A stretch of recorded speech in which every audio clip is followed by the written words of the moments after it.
Happy holidays to you. And today's message is from Dr. Christian Sorensen, and it was recorded December 23rd, 2018, and it's titled Gifts of the Divine, affirming I am a gift to the world. And today we welcome back the colorful spirit and talent of Whitney Shane, who can be found on our website or on Facebook. And you can always visit us on our website at seasidecenter.org, and you can always join us in Encinitas, California on a Sunday sometime, where we always have great music, a spirited message, and a joyful, loving, vibrant community that await you. Good morning, Seaside. Merry Christmas, happy holidays. I'm so excited. Okay, focus. I get to introduce our wonderful guest artist, and I love this gal. She's not only an amazing singer, she works so much around town. We both work a lot, and so we have a kind of a connection in that way as well. And not only she just works a lot, and she's just a phenomenal singer and phenomenal just energy and person and spirit, all that stuff. And she's also a friend of mine. She's my friend and a good person, and she also comes in, you've seen her before. She's filled in for me sometimes when I'm not here. And she actually recently released a new record and a group called Whitney Shane and the Hustle. And they're really, really good. I went and caught them in between sets. One of my gigs, went over and caught her set, and then it's just incredible. So she's bluesy. She's two-time San Diego Blues Award winner. And give it up. Let's welcome my friend Whitney Shane.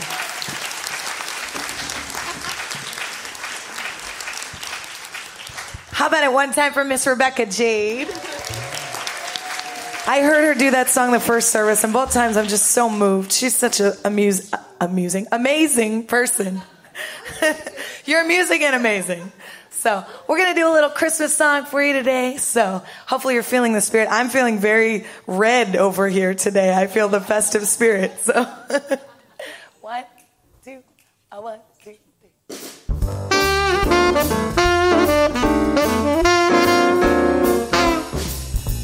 Old Mr. Kringle, soon gonna jingle bells that'll tingle all your troubles away. Everybody's waiting for the man with the bag, 'cause Christmas is here again. He's got a sleigh full, it's not gonna stay full. He's got stuff to drop at every step of the way. Everybody's waiting for the man with the bag, 'cause Christmas is here again. He'll be here with the answer to the prayers that you made through the years. You'll get yours if you've done everything you should. Extra special good, he'll make this December one you'll remember. Best and the merriest you ever did have. Everybody's waiting for the man with the bag, 'cause Christmas is here again. Come on, Bob.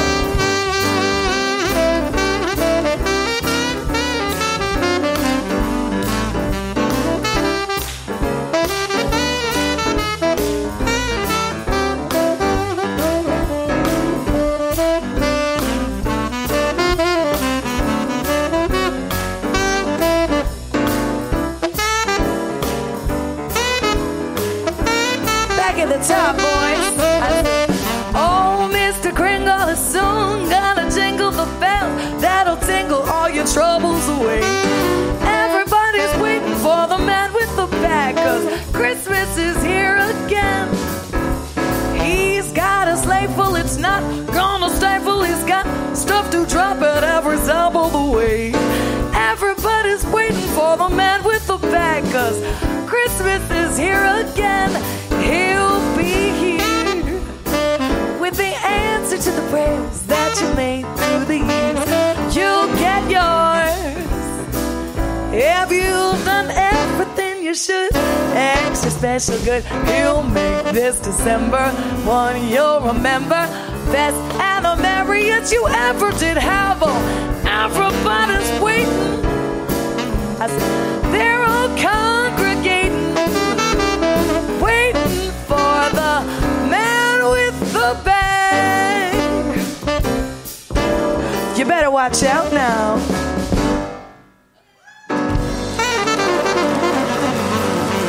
Thank you so much. Woo. That is Whitney Shane.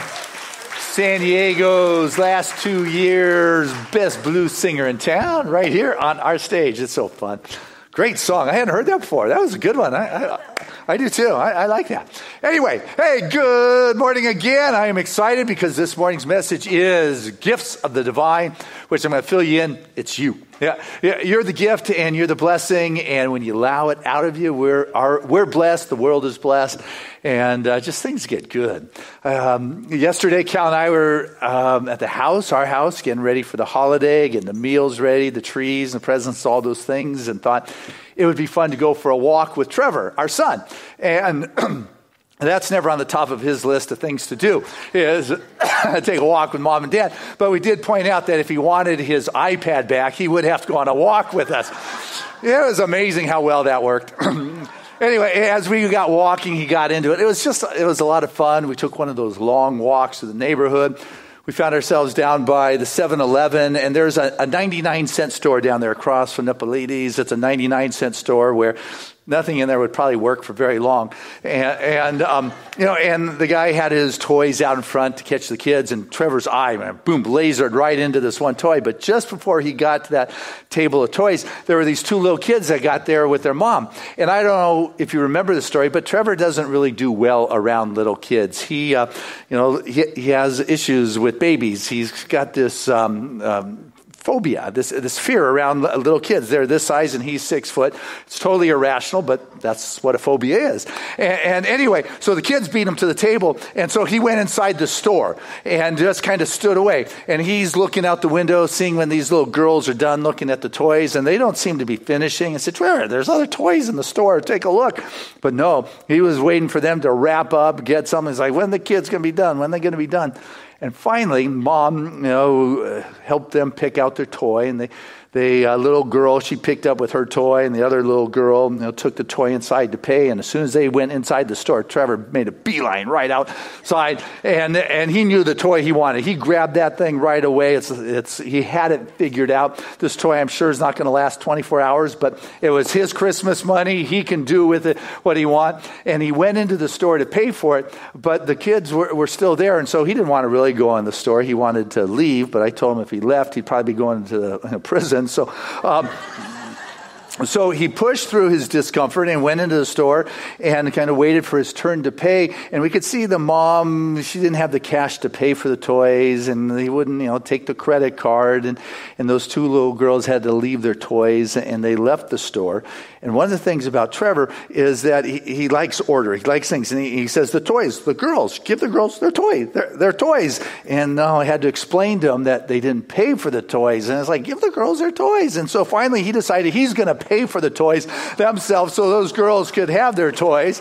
Yeah, and Mom ran the toys out to the car, and Mom's getting in her old car, and Trevor pays for his thing really quickly, and he walks out of the store just as the car's pulling out, and the mom rolls down the window, and she just says, thank you, and the girls are saying, thank you, Chris. Trevor's also, Merry Christmas, have a good year, hey, have fun, hello, thank you, and it's like he was all of a sudden best friends with someone he couldn't speak to, all because he became that gift. He became that place where the Spirit expresses, and it just reminds me how important it is for us to be that place where the divine touches down. You're the gift. So many people think about heaven as that place someday they'll exit and get to. But I'll tell you, really, the gift givers in life are those that can become the portal for heaven to come forth into this earth. And that's what's wonderful about this Christmas season. It helps us to think about others. It helps us to be kinder, a little more generous, to be that place where that infinite passes into form. Because I've lost a lot of people in my world, and I know they're in a good place. But I'll tell you what, I'm still here. And the more that you and I and others can be that place in which that spirit of Christmas and the love and the joy and the givingness and the caring and the compassion shows up, the better place this world's going to be. So what you want to do is bring that to the world. You want to bring that joy. When I lived in Hawaii, had a church over there, had a friend by the name of Wally Amos. And during the 80s, this guy was famous for cookie making, famous Amos cookies. That was the guy. Until he sold his name to Nabisco, and then he could no longer use his name. He came up with another cookie line afterward called No Name. He called it Hawaiian, Mr. Nonami's Cookies. But anyway, what he shared, and a lot of stories he shared, whether it was on Oprah or his books, I mean, they were really good stories. But one of the things that stuck with me, when he said, I used to make cookies, initially for money. I used to think I could make cookies for money. But it wasn't until I started to make cookies to make other people happy did I start to become tremendously successful. Wow is right. It shifts. So, hey, I haven't seen you for a while. Good to see you. So it's like you just got to work with God. Sometimes we have these concepts of how God works, and we set ourselves up to stumble. There's this kid who believed, he wanted a bike, but he didn't think he could ask God for a bike. You don't ask God for a bike. So what he did is he stole a bike and then asked God for forgiveness. Yeah, I got pulling your leg on that one. But I mean, we have this. It's just we get this concept in our head that blocks it. And Walt Whitman said that just let go of that which, I forgot it. It was an easy one too. Let go of that which is disillusion to your soul.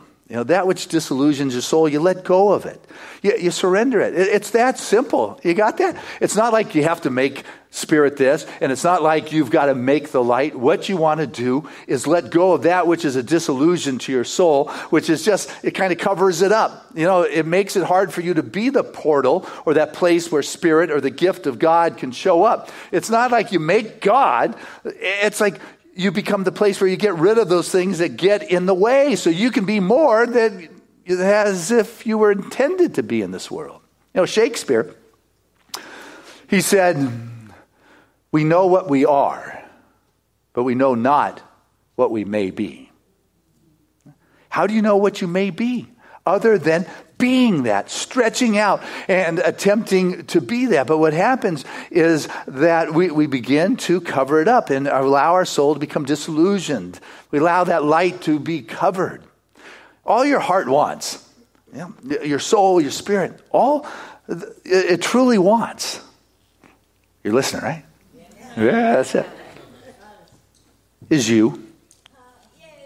That's all it really wants is for you to be you in this world. Because who you are is perfect. Who you are is what it is you've got to bring to the table. It's who you are is what you've got to bring to this life. But what happens is all of a sudden we have put on some subjective tendencies because of the pain of the past or the challenge or the shame or a sense of retaliation or anger or hatred or whatever it is that we have picked up along the way that has disillusioned the soul, that has allowed us to be less than a gift to this world, and it weighs down heavy, and we begin to think all of a sudden, I'm not worthy to go to God to ask for a bike or for something else. And so we play these games, and we just create a constriction. We begin to dim the light. It begins to trickle forth as opposed to shine brightly. But what I want us to get is all these things are not who we are.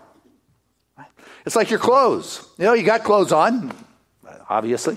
Maybe you guys at home don't. I don't know. But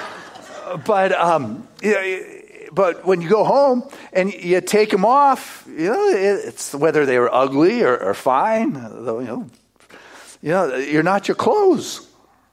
Well, these thoughts are like the clothes, the garments that we have put on.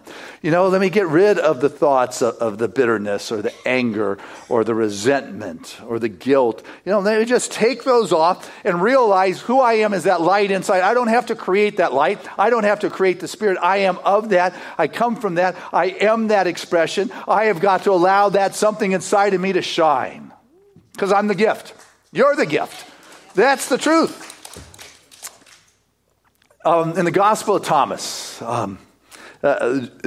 Jesus is to have said that when you let rise that which is within you, what you have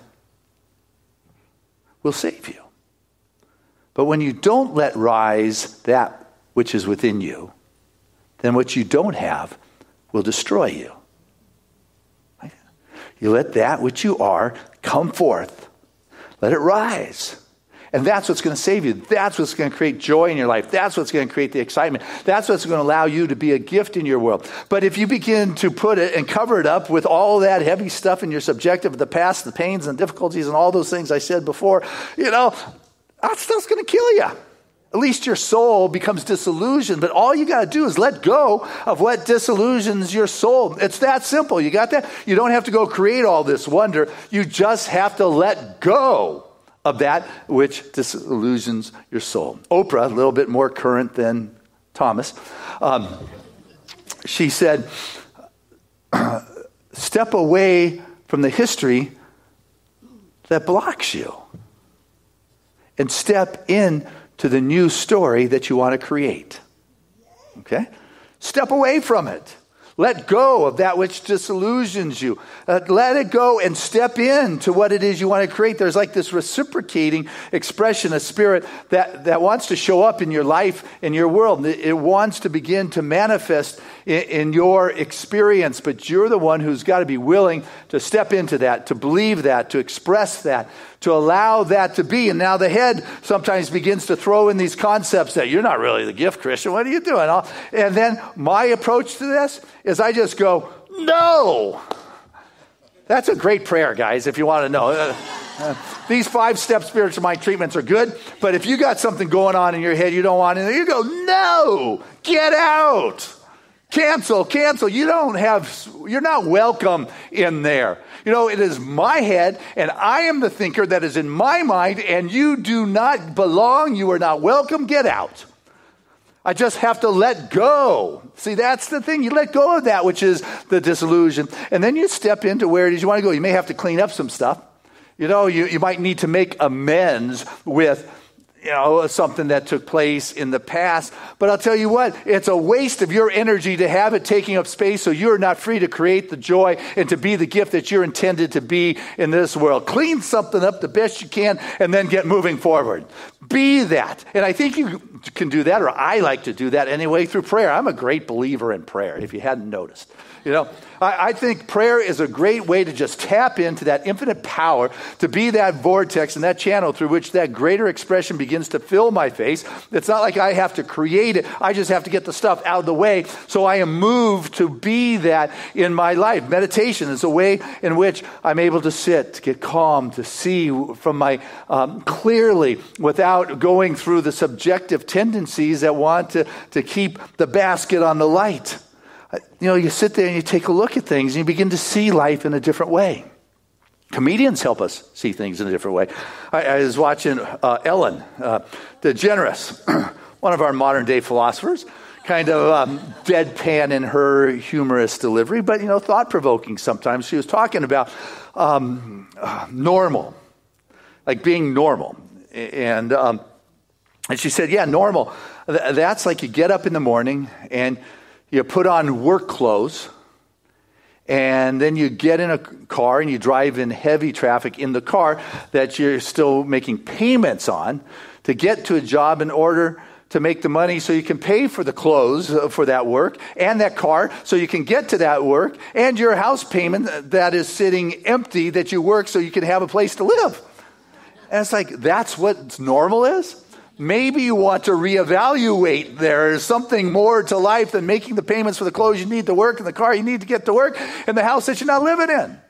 I don't know, but I just share that because sometimes we just slip into patterns without thinking, without feeling, without sensing, and without knowing. And you've got to do more than just, talk about it, or think about it. I'm going to have the shift. I'm going to be the gift. I'm going to give whatever it is. Here it is. It's heard it said, just because you go to a spiritual center, it doesn't make you spiritual any more than standing in a garage makes you a car. You've got to begin to be that something, to be that light, to be that soul expression. And I think this time of the year, Right this week we're celebrating Christmas, but there's a lot of the philosophies or the religions that are celebrating the return of the light and bringing forth the spiritual message. And as I start talking about the Diwali and the other kind of celebrations of light, people say, "Christian, are you converting?" I said, "Well, I don't know if I'm converting." He said, "Aren't you Christian?" I said, I'm like inclusively Christian. I say, "Christian, does that mean you're Christian?" It's like, I never heard that before. It's like, I'm a Viking, named after the king of Denmark. And yes, I'm inclusively Christian, but I'm not exclusively. I'm not just bound to the teachings of the Christ teachings, but rather, I embrace all those religions that share the light and the love and the glory. And so, am I converting? I don't know if I'm converting it as much as I'm embracing, I'm expanding. It's the holographic universe. Spirit is in and through all things. There are many books on the shelf under light, and so I'm not only Christian. I'm a man for Moses, if you would, or an adult for Allah, or a boy for Buddha, Christian for Krishna, a dude for the Tao. It's like I got all these things going on for me right here. And what I want us to know is the conversion that we need in our life is from a sense of smallness, of scarcity, of creating otherness. The conversion we need is to begin to see this world as one, that we have brothers and sisters around this planet, and that it is greater harmony upon this earth that is going to make a difference, because more wars have been created around religion, maybe up until 100 years ago, than any other reason there was. And so you can count me in for all these things. I empathize with that atheist who said, I quit being an atheist because there weren't enough holidays to celebrate, Count me in to celebrate the light and the blessings and the good whenever there's an opportunity to acknowledge the presence of God and the gift it is for humanity and in this world, because I'm up for that one. I just love being an expression of that Spirit in so many grand and glorious kinds of ways.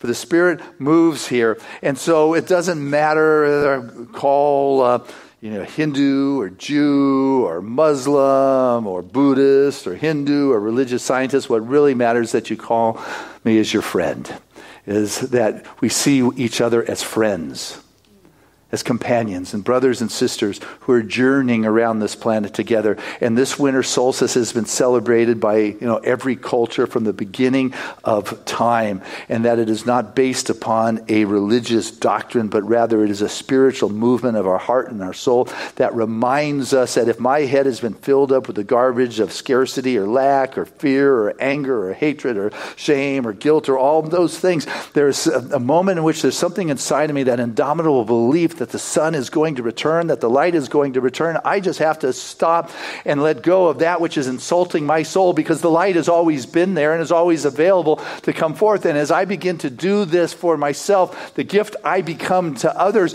is an expression of kindness, because wherever there is another human being, there's an opportunity to express kindness. Got that? You like that one? Yeah, me too. It's so how are you doing that? There was this teacher shared her story of her teaching her 5th grade class. Her name was Angela Abbott. And she shared with her just before the holiday, they were reading a story. And in this story, there was a young boy whose birthday was coming up, and he wasn't going to receive any presents because his family didn't have any money. And it was just, and the kids in the class were just, that's terrible. And one of the little kids, Jace, raised his hand, a 10-year-old in 5th grade, said, "I've never had a present in my whole life." And the whole class said, well-to-do, 5th graders, they're pretty much, we're taking care of around here. And the teacher is doing this mental, thing in her head, is he trying to go for attention, win approval? But she knows that's just not his personality. He's not a kid who exaggerates. He shows up kind of disheveled, for school, but he jumps in with passionate about education, big smile on his face. But she remembered that mom's not in the picture, and that dad is constantly losing his job and needing to get a new one, and they're moving. And she just realized, Jace, wow, that's just a shock. And the other kids just couldn't believe that. And what's interesting is that a few days later, Jace wasn't in class that day, and it just happened to be the day she was handing out the instructions to all the students that we're going to do a gift exchange in a few days, the last day before the semester break. And so, the rules are, try to keep it within the $5 range. And, you bring it on this day and wrapped. And then one of the little girls raised her hand and said, what if we just forget the traditional gift exchange and we all just bring presents for Jace? Imagine that coming out of a little girl. It's like, and there was just a sense of excitement that rolled through the classroom. Like, yeah. And the kids started talking about Jace. Well, he likes spaceships. He makes out of paper plates at lunch. Spaceships. Someone gave him a spaceship and someone else said, well, I can get him a Star Wars figurine. Another one says, well, he likes art. I can get him, some pens or something. And the excitement went on. They took a vote. It was unanimous. Let's all bring our gift for Jace. And a couple of days later, the gifts started coming in, but Jace was still absent. But the kids were excited. They shared what they got. Some parents spent more than the $5. One family bought the whole art set for him. And it got to the end of the semester, or the winter break, and Jace wasn't there, and the teacher found out that his father had lost a job and they had to move. Yeah, and it's like, how do I tell the kids? And so she got the white page that has the number and called the work, and the work said, he had lost his job. They don't know where he went. Called all the phone numbers they had, no response. Called the cell phone just through the Christmas break. Called the cell phone, no response. What is she going to tell the kids? Christmas Eve is getting late, 9:30. She thought she'd call one more time. It's not too late. Nobody answers the phone. She calls the cell phone, and Jace answers the phone and says, Merry Christmas! And Miss Abbott here is what she said. And she went on to explain to Jace what all his classmates had done for him, and asked if she could speak to his dad. And she spoke to the dad, and the next thing she knew, she was driving across town, down this dirt road, and in the distance was the trailer, and the light on the porch was flashing. Jace wanted to make sure she knew where that house was with all his presents. And she drove up, and she and Jace unloaded, took several trips to unload the car, and she even had a box of candy for his dad. And, when she was done, she was just feeling so good, and she's lying down in bed at night just thinking how happy the kids will be of the wonderful gift that they were able to give. And then what shifted for her is she realized what a wonderful gift Jace was, allowing all those children to have that opportunity to share their love and to be the gift. And they will probably have that lesson for the rest of their life. Mark Twain said that kindness is a language that the deaf can hear and the blind can see. When you choose to express the gift that you are, there's like something that reciprocates. When you choose to let go of that history and the old story that you've been holding on to, it's almost as if there's matching funds coming from God to bring forth that which is in your heart and that new story in which you want to create. Have you ever done matching funds? Like someone says, hey, I'll match funds up to $25,000 or something. Well, all of a sudden, you've got this vision. Spirit says, I'm going to match that with the energy, the ways, and the means, but you have got to be willing to know that you are worthy, that you are entitled, and that truly you are the gift, because as you bring this gift to the world, you begin to be a greater blessing for everyone there is. And so as you listen to your heart and your soul and just let go of the disillusion of that which disillusions to your soul, you begin to believe more and more of the wonderful Christmas gift that you are. God bless you as you do this holiday season.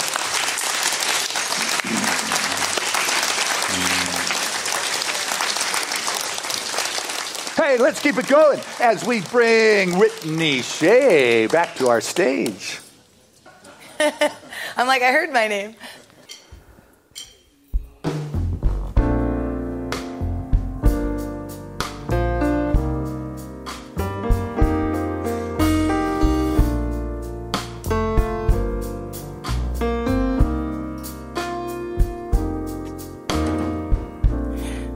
Chestnuts roasting on an open fire, Jack Frost nipping at your nose. Yuletide carols being sung by a choir and folks dressed up like Eskimos. Everybody knows a turkey and some mistletoe can help to make the season bright. Well, tiny tots with their eyes all aglow will find it hard to sleep tonight. They know that Santa's on his way. He's loaded lots of toys and goodies on his sleigh. And every mother's child is going to spy to see if reindeer really know how to fly. And so I'm offering this simple phrase to kids from 1 to 92. Although it's been said many times, many ways, Merry Christmas to you.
That Santa's on his way. He's loaded lots of toys and goodies on his sleigh. And every mother's child is going to spy to see if reindeer really know how to fly. So I'm offering this simple phrase to kids from 1 to 92. Although it's been said many times, many ways, Merry Christmas, Merry Christmas. Merry Christmas to you. Oh, oh, oh. Woo. That is Whitney Shane. Woo. Thank you. Merry Christmas. Merry Christmas. How fun. It's just something happens this time of year. We start thinking about others in a greater way.